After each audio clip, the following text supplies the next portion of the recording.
Grabación 68, primera carta a los tesalonicenses.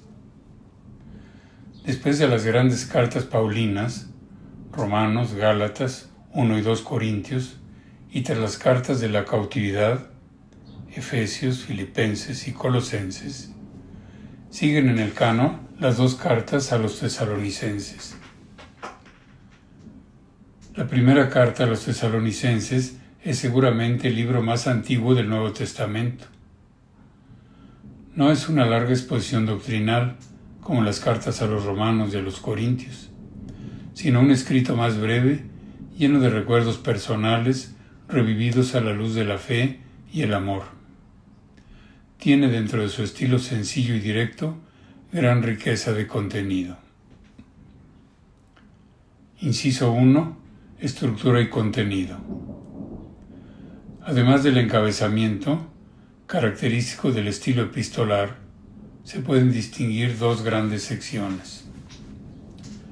En la primera carta, el apóstol mira al pasado y rememora los comienzos de la evangelización de Tesalónica. Capítulo 1, versículos 2 a 3,11. Se alternan recuerdos de su predicación y de la respuesta de aquellos fieles. En este contexto, explica las características, en ese contexto, explica las circunstancias en las que escribe la carta. Haber tenido que salir precipitadamente de aquella ciudad y el deseo de regresar a Tesalónica, lo que pide confiadamente a Dios para seguir colmando de bienes a los tesalonicenses.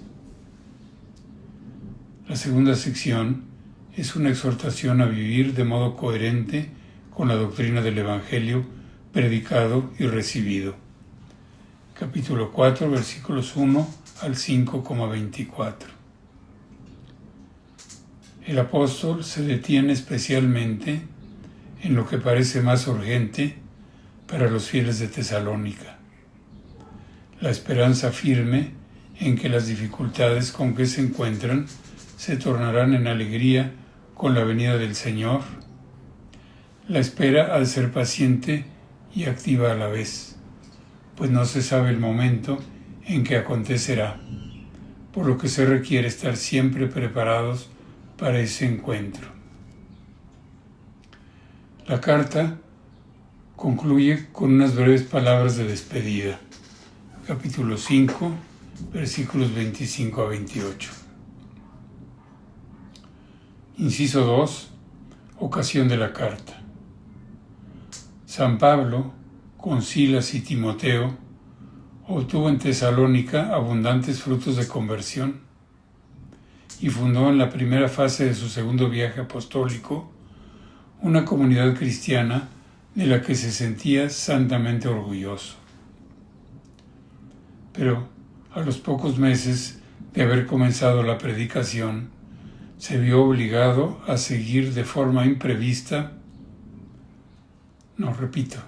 se vio obligado a salir de forma imprevista de la ciudad a causa de las insidias de algunos, de modo que tuvo que interrumpir la formación cristiana de aquellos neófitos.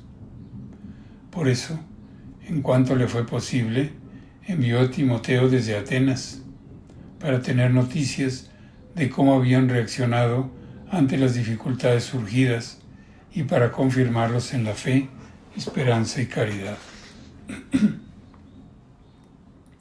Mientras tanto, Pablo se dirige a Corinto y allí lo encuentra Timoteo cuando regresa de Tesalónica. Este le da cuenta que los tesalonicenses perseveran en la fe y en la caridad a pesar de las persecuciones. Ante esas noticias, el apóstol se da cuenta del arraigo que ha tenido el Evangelio y la fidelidad que han demostrado esos fieles. Pero a la vez le preocupa que mantienen cierta inquietud por la suerte de los difuntos en el momento de la segunda venida del Señor.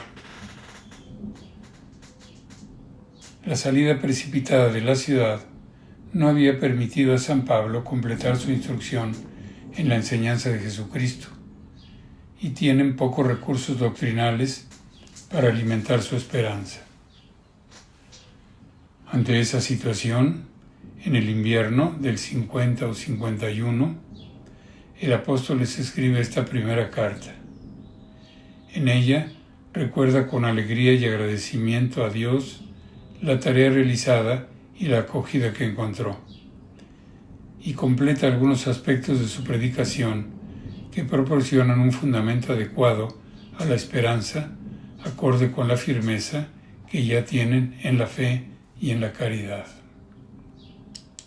Inciso 3. Enseñanza. Teniendo en cuenta las circunstancias en que fue escrita esta carta, así como el tono con que el apóstol la escribe, abriendo su corazón con afecto y recordando con gozo los inicios de su labor en aquella ciudad, es posible encontrar en ella un testimonio de primera magnitud acerca de la evangelización. Muy unido al modo en que se realiza la predicación está la cuestión de los contenidos. En este aspecto, impresiona comprobar que en la carta, muy probablemente, como se ha dicho, el libro más antiguo del Nuevo Testamento, subyace una exposición amplia de los principales contenidos de la fe cristiana. La predicación del Evangelio. Los 3 primeros capítulos de la carta ofrecen un espléndido retrato de la tarea evangelizadora realizada en Tesalónica. A su vez, esa labor apostólica constituye un modelo para la proclamación del mensaje cristiano en todo tiempo y lugar. Dios lleva la iniciativa y hace fructífera la predicación del Evangelio. La elección procede de Dios Padre y es consecuencia de su amor. Su Hijo, Jesús, que nos libra de la ira venidera, sostiene la esperanza. La acción del Espíritu Santo hace plenamente persuasivas las palabras del predicador y llena a quien las acoge de gozo inefable, que permite superar cualquier tribulación. El contenido fundamental de la predicación es el Evangelio, esto es, la buena nueva de nuestra salvación, anunciada por los profetas y cumplida en nuestro Señor Jesucristo. Anuncio que hace saber a quienes lo escuchan que son amados por Dios y que han sido objeto de una elección especial. La meta que se propone lograr es la conversión a Dios. A su vez, Dios mismo infunde las 3 virtudes teologales, fe, esperanza y caridad, en quienes aceptan el mensaje cristiano. Por su parte, el ejemplo de quienes responden con prontitud y fidelidad a la palabra de Dios refuerza la eficacia de la predicación. Un elemento importante para esta eficacia es la actitud del evangelizador. San Pablo exhorta con su ejemplo a evitar todo protagonismo. El predicador ofrece sus palabras y el testimonio de su vida, pero quien actúa en sus oyentes es el Espíritu Santo. Así pues, se ha de ejercer el ministerio con rectitud de intención, porque Dios ve el fondo de nuestros corazones, transmitiendo la palabra de Dios con sencillez y fidelidad. Quien enseña la doctrina cristiana no actúa por afán de lucro, sino movido por el amor a Dios y a los demás. El apóstol realiza su tarea apoyándose en la oración y siempre que le sea posible, tratando a quienes enseña, animando a todos uno a uno y mostrándoles el camino para vivir de modo coherente la vocación cristiana. Fundamentos de la fe, la moral y la oración. En la carta se encuentran mencionadas las principales verdades de la fe, así como los fundamentos de la moral y los motivos de la oración cristiana. Los principales artículos de la fe que la tradición cristiana formulará en el símbolo de los apóstoles aparecen ya en este escrito, compuesto tan solo unos 20 años después de la muerte de Cristo. San Pablo enseña que Dios es Padre y Jesús es su Hijo. La salvación se realiza por medio de nuestro Señor Jesucristo, que murió por nosotros y resucitó. Él ha de venir de nuevo, con todo su poder y majestad, a juzgar a los vivos y a los muertos. Dios Padre envía al Espíritu Santo, que nos mueve a acoger con gozo la predicación de la palabra de Dios. La doctrina moral de estas cartas se funda en la llamada de todos los cristianos a la santidad, porque esta es la voluntad de Dios, vuestra santificación. Para alcanzar ese fin es necesario participar de la propia vida de Cristo. Apoyándose en las virtudes teologales, hemos de estar revestidos con la coraza de la fe y de la caridad, con el yelmo de la esperanza. Las relaciones entre los hombres se han de fundar en la caridad fraterna. De ahí que los cristianos debamos dar buen ejemplo, corregir a los que viven en desorden, alentar a los pusilánimes, sostener a los enfermos y tener paciencia con todos. Se hace necesario estar vigilantes, sin dejarse dominar por la concupiscencia, viviendo en todo la sobriedad. Hay que estar siempre alegres, orar sin cesar, dar gracias por todo y trabajar con seriedad. Junto a las verdades de la fe y las orientaciones morales para comportamiento, la instrucción cristiana siempre ha concedido una gran importancia a la oración, y así aparece también en esta carta.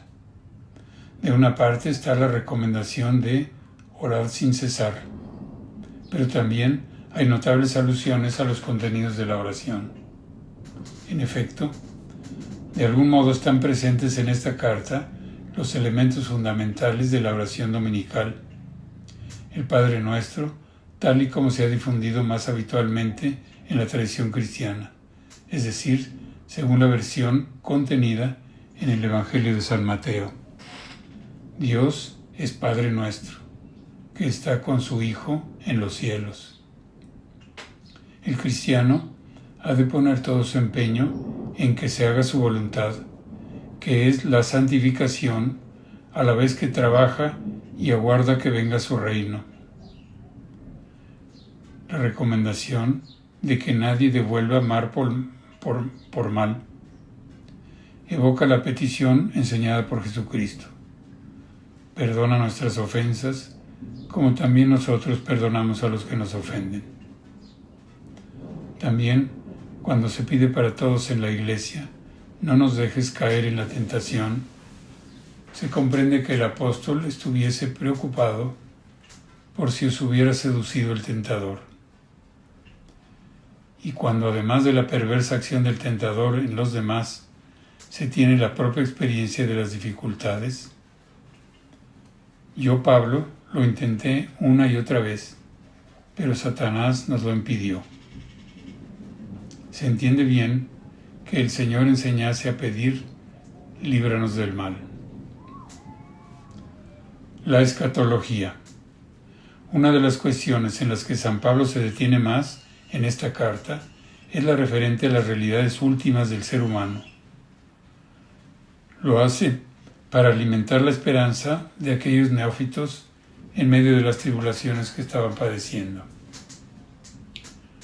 La vida del hombre no termina con la muerte. Por eso, los fieles no deben entristecerse ante esta realidad, como sucede a quienes no tienen esperanza. La razón última está en que si Cristo ha resucitado, también nosotros resucitaremos con Él.